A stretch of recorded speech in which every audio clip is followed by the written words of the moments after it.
Hello, नमस्ते, सत श्री अकाल, आदाब। कैसे हैं आप सब फ्रेंड? उम्मीद है अच्छे होंगे, खुश होंगे। और मैं माफ़ी चाहती हूँ कि मैंने अल्टरनेट डेज़ के लिए बोला मगर मैं कर नहीं पाई। मेरी तबीयत तो ठीक नहीं चल रही है, जैसे कि सबको पता है या मैंने बता दिया है। तो थोड़ी सी तबीयत ऊपर नीचे हो रही है मेरी, तो इसलिए मैं कभी रिकॉर्ड कर पाती हूँ, कभी नहीं कर पाती हूँ। मुझे जितना बेटर फील होता है मैं रिकॉर्ड कर लेती हूँ। तो इस बात के लिए मैं माफ़ी चाहूँगी। और चलिए सुनाते हैं आपको स्टोरी, क्या ये मोहब्बत है। तो बने रहिए हमारे स्टोरी के साथ और सुनते रहिए भाई, हमारी स्टोरी सुनते रहिए, प्यार और सपोर्ट दिखाते रहिए। तो चलिए बढ़ते हैं। जैसे कि आप सब ने सुना था कि जो हमारी मैडम अवियांशी हैं, जो अवियांशी काफ़ी ज़्यादा गुस्से में होती हैं और हमारी रहना उनको देखती है। ओ माय गॉड, ये किसने बंटाधार कर दिया फिर से, अब कुछ तो फूटेगा, धमाका तो होगा। जैसे ये लोग घर पहुँचे होते हैं तो कुछ उनको न्यूज़ मिलती है। अब वो क्या न्यूज़ होती है वो तो आगे सुनने के बाद पता चलेगा। खैर, तो चलिए बताते हैं कि ऐसा क्या हो गया था कि हमारी मैडम जो अवियांशी होती है भड़क उठी होती हैं। तो अवियांशी जो होती हैं वो तो भड़क उठी होती हैं। और ऐसा क्या हो गया होता है, तो जैसे ही आती हैं तो पूछती हैं कि क्या हो गया, सब ठीक है। तो कहती हैं कि क्या ठीक है करती रहती हो यार, तुम अभी जाओ यहाँ से। तो कहती है रहना कि क्या हो गया अवियांशी, सब ठीक है। तो कहती हैं कि कुछ ठीक नहीं है, मतलब थोड़े टाइम के लिए मैं इधर उधर होती नहीं हूँ कि सब कुछ गड़बड़ हो जाता है। तो कहती हैं कि अब बोलो भी क्या हो गया है, सब ऐसा भी कुछ नहीं है। तो फिर इधर जो होती हैं हमारी रहना पूछ रही होती हैं, और उधर जो आयशा होती हैं वो काफ़ी खुश होती हैं। और आयशा बहुत ज़्यादा खुश होती है। उनके माँ पापा दादी, सॉरी माँ पापा तो नहीं, पापा नहीं होते, दादी, उनकी माँ, बाकी लोग खुश होते हैं। और ख़ासकर जब रहना पूछती हैं कि आप प्लीज़ गुस्सा ना करें। कहती कि कैसे गुस्सा ना करें, मतलब एक छोटी सी चीज़ मैं कुछ टाइम के लिए चली क्या गई, ये लोग से नहीं संभलती है, अब मुझे ऑफिस जाना पड़ेगा। कहती कि अभी तो आए हो। तो कहती कि तो क्या हुआ, काम तो करना पड़ेगा ना, जाना है मुझे, मैं बाद में आती हूँ। और वो ये बोल के चली जाती हैं और इधर से रहना उनको पीछे से जाते हुए देखती रह जाती हैं। अचानक से क्या हो गया, सब ठीक क्यों नहीं है। और वो कोशिश कर रही होती कि सब ठीक हो और ठीक कैसे रहे। फिर वो गाड़ी से पहुंचती है अपने ऑफिस। वक्त लगता है रास्ते में, ऑफकोर्स लगता है, मगर मैं शॉर्ट में बता रही हूँ। तो हमारी जो अवियांशी होती हैं वो ऑफिस पहुंचती है। ऑफिस में सबको न्यूज़ मिल जाती है कि अवियांशी आ चुकी है ऑफिस, और सब लोग अब अलर्ट हो चुके होते हैं। अलर्ट होने का मतलब कि अब क्लास लगने वाली है, क्योंकि अभी बहुत दिन मजे हो गए। तो हमारी रहना इधर चिंते में घूम रही होती है और सबको पता चल चुका होता है कि भैया क्लास लगने वाली है और बहुत ज़ोरदार लगने वाली है। अवियांशी जैसे ही ऑफिस में एंटर करती है काफ़ी गुस्से में होती है और अपने मैनेजर को बोलती है। जैसे ही वो गेट पे एंट्री करती है, वो मैनेजर खड़ा मिलता है उनको, कहती है कि सब मुझे मेरे मीटिंग रूम में चाहिए, सबको बुलाओ। तो सबको बुलाती हैं, उसमें लड्डू और जो हमारी स्नेहा होती हैं वो भी होती हैं। कुछ बोर्ड मीटिंग बैठती है, कुछ लोग होते हैं, और उसमें अभिषेक भी आया हुआ होता है। और अभिषेक को देख के वो चौंक जाती है कि मतलब इतनी जल्दी ये यहाँ पे, जिसने तो बोला था कि ये अभी इसका कोई मीटिंग है और ये अभी नहीं आने वाला। तो सब प्रेजेंट होते हैं और सब से मीटिंग में बात होती है। वो काफ़ी गुस्से में होती, कहती है कि हमारे कंपनी का इतना बड़ा इन्फॉर्मेशन कैसे लीक हुआ, और यहाँ पे जितने लोग हैं सबको पता है कि मेरे कंपनी का इन्फॉर्मेशन ऐसे इतनी इजीली लीक नहीं हो सकता है। और जिसने भी ये किया है, जिसने भी इन्फॉर्मेशन लीक की है, मैं सबसे रिक्वेस्ट करती हूँ कि खुद से आके बता दे, वरना मैं ढूंढने पे आई तो अच्छा नहीं होगा। ऐसे बड़े एरोगेंसी के साथ बोलती है और उसकी बातों में एक ना डर सबके मन में पैदा कर रहा होता है, क्योंकि वो सिर्फ वर्ड्स ही नहीं होते हैं, अंदर से सबको हिलाने के लिए इतना काफ़ी होता है। हमारी अभियांशी फिर दोबारा सबको एक बार घूरती हैं और कहती हैं कि यहाँ पे सबको पता है कि मैं किसी भी गद्दार को छोड़ती नहीं हूँ, और मेरे साथ गद्दारी मतलब अपने मौत को दावत देना।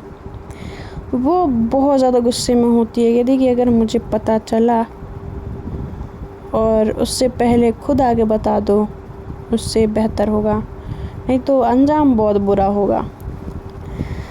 वो बोल के वहाँ से चली जाती है और लड्डू और स्नेहा एक दूसरे को देख रहे होते, कहते हैं कि इसको अचानक से यहाँ का इन्फॉर्मेशन तो मिल चुका होगा। ऑफ कोर्स वो इन्फॉर्मेशन जो लीक हुई है उसकी वजह से वो गुस्से में है। हमारी स्नेहा बोलती है लड्डू को, और लड्डू बोलते कि हाँ बट अभी तो वो गोवा थी ना, तो कहती हैं कि हाँ बट अब आ गई है, आज सुबह ही आई है। स्नेहा बोलती हैं।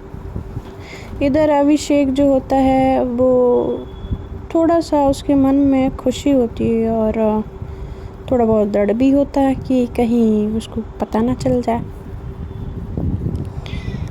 बस वो सोच रहा होता है कि कुछ पता ना चले, और ना ही अगर कुछ पता चला तो सारा भांडा फूट जाएगा।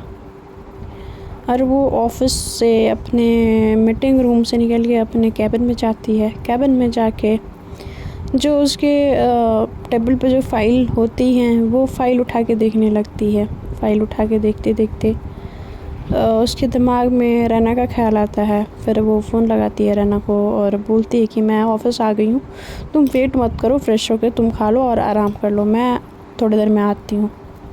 तो कहती कि पर हुआ क्या बताओगी? तो कहती है कि कुछ नहीं हुआ है, सब ठीक है, मैं आके बताती हूँ ना।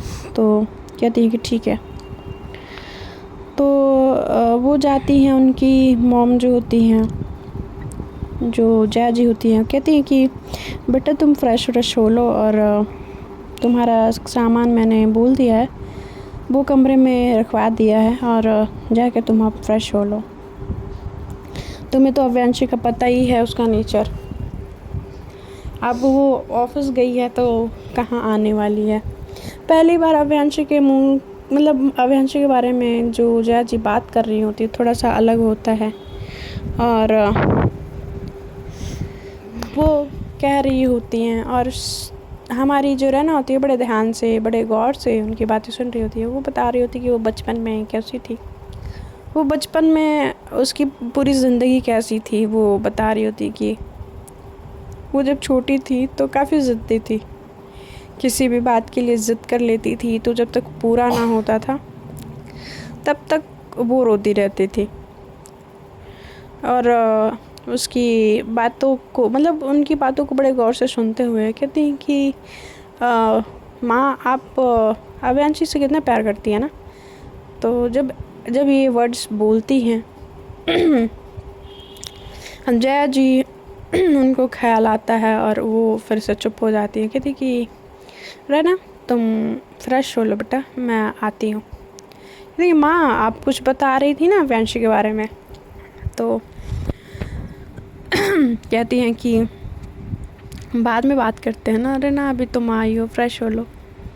तो कहती हैं जी माँ, और वो वहाँ से जया जी चली जाती हैं। और उनके जहन में वो फिर से बीती हुई ज़िंदगी फिर से परछाई होते हैं ना कि बीती हुई ज़िंदगी की परछाई उनके लाइफ में फिर से दिख रही होती है, और वो डर रही होती हैं कि जो बीते हुए कल में हुआ है कहीं फिर से आज में ना दोहराया जाए। और वो ये सोचते सोचते सीढ़ियाँ उतर रही होती हैं, उनका पैर स्लिप होने वाला ही होता है। तब तक उनको आके कोई थाम लेता है और बड़े गौर से मतलब संभलती हैं, बड़े सहज तरीके से कह ले वो खड़ी होती हैं। जब देखते तो सामने आशीष होता है और कंगना होते हैं। तो जो आशीष और कंगना होते हैं, इन सब में थोड़ा सा टाइमिंग जो होता है ना कि थोड़ा लेट का होता है। मतलब जैसे कि 12-1 बजे के समथिंग, जो इन लोग 10 बजे आए होते हैं वो लोग 12-1 बजे समथिंग आए हुए होते हैं, ऐसा टाइमिंग इन दोनों का होता है। तो कहती है, आशीष बोलता है कि माँ ध्यान कहाँ है? तो कहती हैं कि अभी आपको लग जाती तो कंगना बोलती है माँ का बेटा चल दिया। तो फिर वो कहते हैं कि ध्यान रखो अब अपना। तो कहते हैं तुम दोनों इतनी जल्दी? तो कहते कि हाँ, वो हम लोग आ गए, अब घूम लिए थे तो हमें लगा कि घर चलना चाहिए अब, इसलिए। तो कहती है ठीक है, तुम लोग फ्रेश हो लो, मैं लंच लगवाती हूँ। तो कहती हैं कि ठीक है। ऐसे कंगना बोल के उनको बिना मतलब प्रणाम नमस्ते, बिना कुछ इज़्ज़त मतलब देते हुए कंगना चली जाती है। ये बिहेवियर आशीष को अच्छा नहीं लगता है, क्योंकि आशीष कैसा भी हो अपनी माँ को बहुत प्यार करता है और बहुत इज़्ज़त और बहुत रिस्पेक्ट देता है। और खैर, हमारी जो कंगना है करना क्या चाह रही हैं वो तो आगे पता चलेगा कि वो करना क्या चाह रही हैं। फिर जो हमारी रहना होती हैं वो फ्रेश होती हैं, फ्रेश होके लेटती हैं और लेटने के बाद वो अव्यांशी का कवर्ड खोलती हैं। अव्यांशी का कवर्ड खोलने में हर कोई हिचकिचाता है, मगर रहना जो होती हैं कहती हैं कि देखते इस खड़ूस ने क्या रखा है और इनके कपड़े भी लगा दूँगी मैं। वो उनके कवर्ड खोलती हैं और कपड़े जमाना स्टार्ट करती हैं। कपड़े जमा तो देती हैं, मगर एक कॉर्नर में एक छोटा सा ड्रॉर बना होता है उनके कबर्ड में, और वो वैसा ड्रॉर मतलब उनके ड्रॉर में नहीं होता, ऐसा मतलब एक छोटा सा ड्रॉर नहीं होता उनके कबर्ड में। तो वो कहती हैं कि इसमें क्या है? तो वो सोचती हैं कि कुछ रखा होगा या कुछ होगा, तो वो नहीं खोलती हैं। मगर फिर से